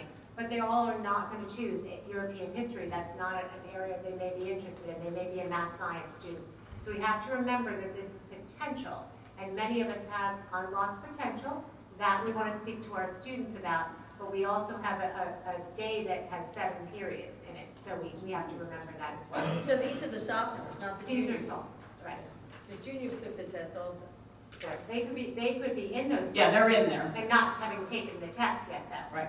Because PSATs are offered in October, and they may be taking the calculus BC or AB test. Right, but for you, We have I'm just combined trying to data. clarify the data. Right, This we have is combined PSAT data, we had all our sophomores and juniors take the test, correct? All the sophomores. We did that this year. Yeah, this Oh, was, this this was is- 2012. That's This what is I'm trying to understand, 2012. thank you, okay. So do you have 13 data? Well, we can't compare 13 yet because we haven't gone through the testing cycle yet. But you have the potential. But Yeah, we'll have We're talking potential, about yeah. potential, we're not talking about the end. shouldn't we talk to those, shouldn't we look at what kids Right. have identified as potential before course selection to help counsel them? Right. Is it Correct. possible for a curriculum leader to potentially learn who those 93 Oh, yeah, because we can run reports with every kid listed compared to You the want course. 2013, that's Right. I think that would be an important report, Kelly, to get to the curriculum leaders, the 2013 AP potential report by student. Can you email me that request so I don't I forget will about that? certainly do that for all curriculum leaders. All right, next one, please. I just have a hard time believing that we only have 14 kids who are capable of taking AP something. Oh, yes. The next is a course gap, and what the course gap is saying these are the number of students who have the potential for these courses if these courses were offered. Environmental science, should the course be offered, would be about 228 students. Physics B would be about 150. If computer science, we now say, is being offered at West, there's about 74 students who have the potential. English, the language part, is 448, and you can see all the Yeah, numbers this is up a there. year-old data though, this isn't the current. Right, Right, so, And we now offer environmental aid. right. right. And we offer psychology, and we offer the music theory. But we had one student at West taking computer science exam. Last year, yeah. That is an actual thing, though. Yeah, I don't think it's just us. That's an excuse. Okay. Maybe it's been a while since I've done PSATs, but how do they figure out that you're good for art history when there's not a single art question on there? You need to go to the College Board website and ask that question, because I think Wonderful that's question. pretty statistically related, that question, how they figure it out. And I'm sure Stephen Zuri would be happy to have that conversation with you. They do show you on there what courses they take, and they pull that information from. Okay, yeah, Because we don't offer art history, no, I don't. but we have 254 students who would do That well on doesn't the mean there's exam. interest, that means they could do well, they might not be interested in it. But that's your job as a teacher to get them enrolled in your course. All right, so getting the most out of students' PSAT results and AP potential is to identify students likely to have success on the AP exams, improve the access to the AP courses, how do we go about getting more students in there, analyze other data and PSAT scores to really look at, and this is just one part of the whole thing, ensure that no student with the potential to succeed in AP is overlooked, and to help make determinations as to which AP courses to offer. So if we're looking for other courses to offer, we obviously want to look for where we have maybe on the most pull, where we can pull students from. They say to use the AP potential in conjunction with students' high school grades, their grades in previous same discipline coursework. You want to look at similar courses to see how the students actually did based on that coursework, and the number of same discipline courses a student has taken to really see if there's an interest in taking these courses.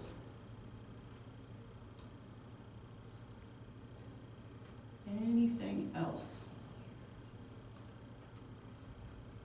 Again, this really needs to start the whole guidance component with students after they take this test as sophomores to make sure we have them in the right place going into 11th grade in case they need to fill prerequisites as juniors to get them in there as seniors.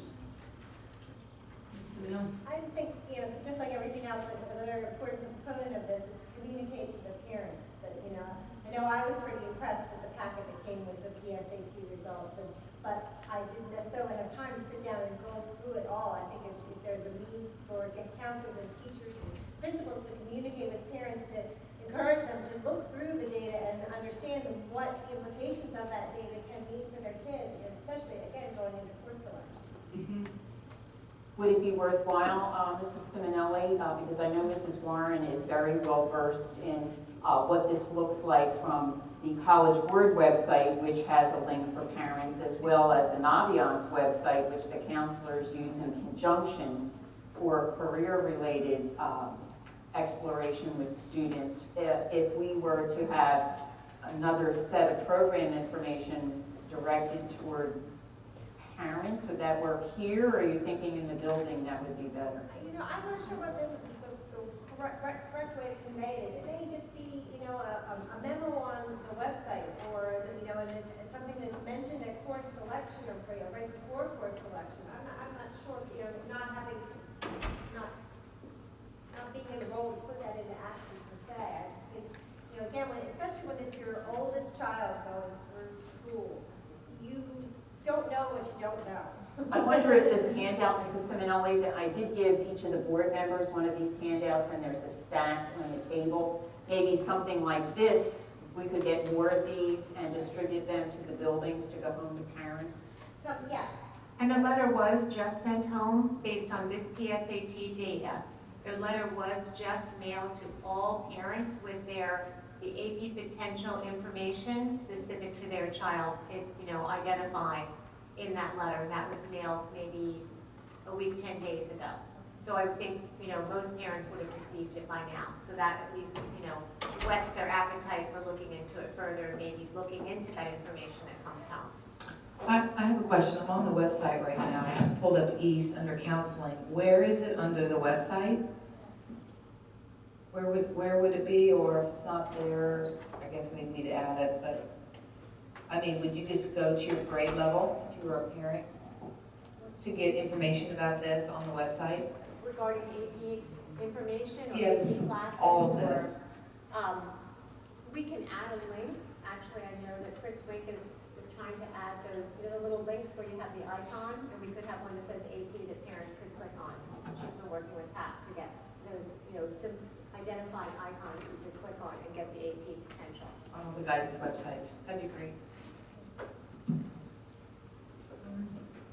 Is there a AP potential indicator for world languages? I was just thinking about what Julie was saying about art and history.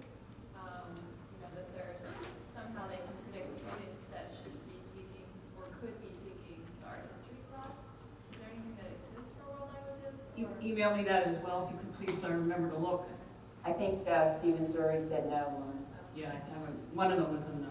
But we're all clear that the PSATs, the SATs, the College Board, the AP are all run by the same people. So there are advantages to encouraging students to take the AP exam. Just so it's out there. I want our students challenged, but I don't want to put them over the top because some test says that they can take 12 AP courses. Well, I think it's not about putting kids over the top. It's about equal access Oh, I and making sure that, just because I agree, I just so everyone understands, it's all run by the same. many more than 14 kids have potential. Right, absolutely. Now, we have 10 minutes, and we have an exhaustive, well, I shouldn't say exhaustive, we have a few items left in the program information. I'd like to suggest if Mrs. Byrne and Mrs. Sullivan can do the math update, 5 minutes each. I will put the literacy task force update in the notes and send that out to Curriculum Council. And then we will do the school performance profile. That really cannot be put in notes. We'll do that at the February meeting.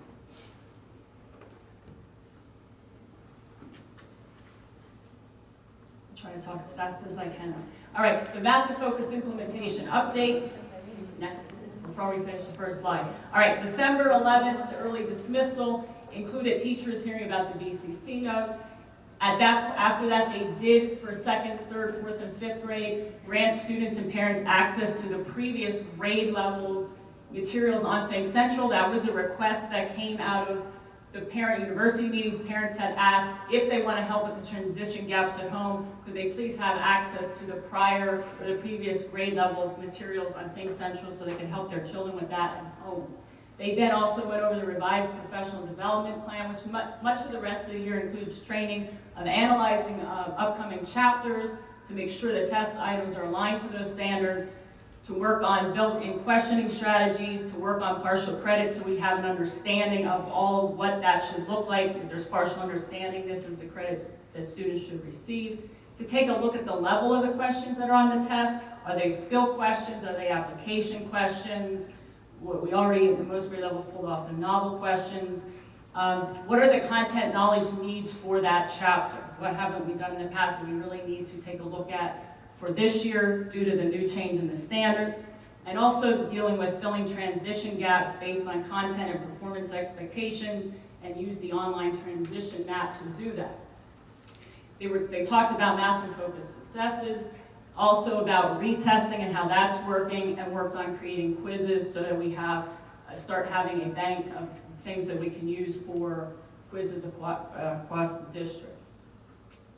December 13th, the grade level leaders were at this building and for grades 1 through 5 revise and test. This is to help with the struggle caused by the increased rigor in the performance expectations. When including more skill-based items, students can complete more items at a given time, so we increased the number of test items to 20 to 25 items. And we bolstered the test to ease in the transition, hopefully to ease the anxiety that some are feeling due to the new program's tests and the new Common Core expectations. This will support students while implementing new standards and a new program with such significant transition gaps, and hopefully will improve students' confidence by seeing items that are more like the items that they saw during instruction. The next thing is on December 20th, right in time for break. There was a parent email blast that was sent. This was sent to principals and teachers the morning prior to that going out so that they were aware of it should they receive any questions. It included the frequently asked questions from the Math and Focus parent university meetings.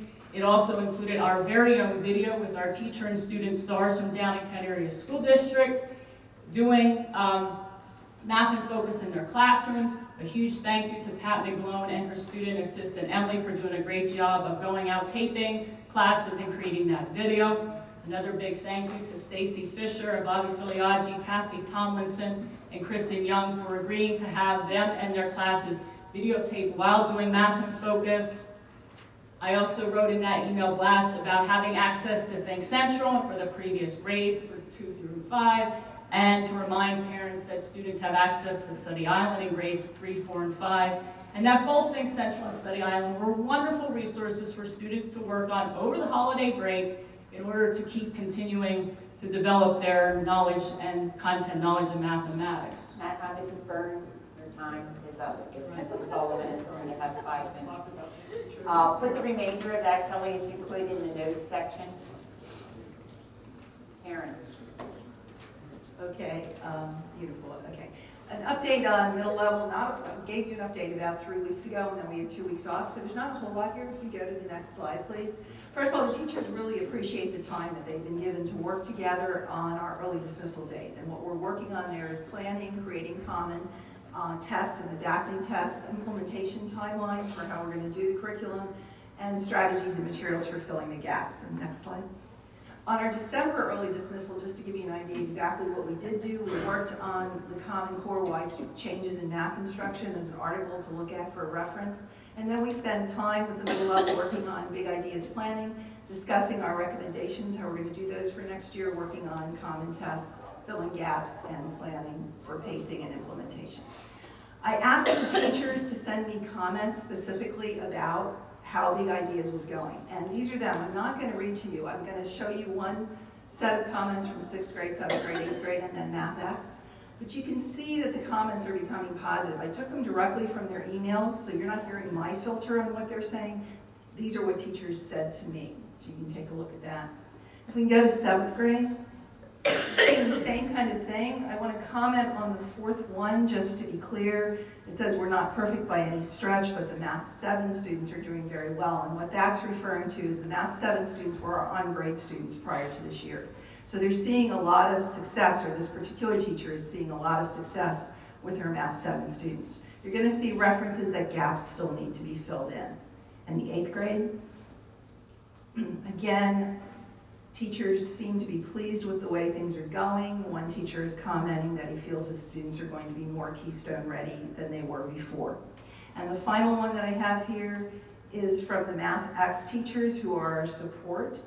And they've been getting great success in what they're doing, getting positive comments from parents about the pre-teaching, about the extra time they're able to give for students on test, and reviewing concepts. And the kids seem, what I'm hearing from those teachers is that the kids are going to their class, their math class, happier because they've been pre-taught and they feel equipped to go in and do that. So if you have any questions. Just wanted to explain when Karen said the time to work on math. We had allowed the elementary group to work in grade levels and not attend the K-12 department meetings.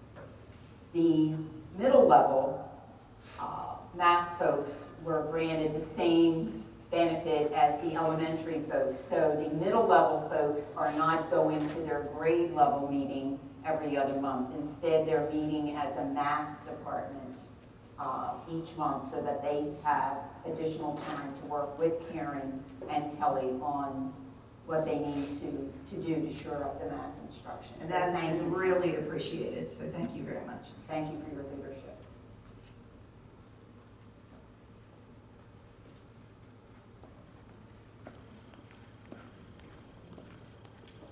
So we are right on time, I guess in another 30 seconds. So thank you, everyone. We will see you on February 4th at 1:30. Safe travel.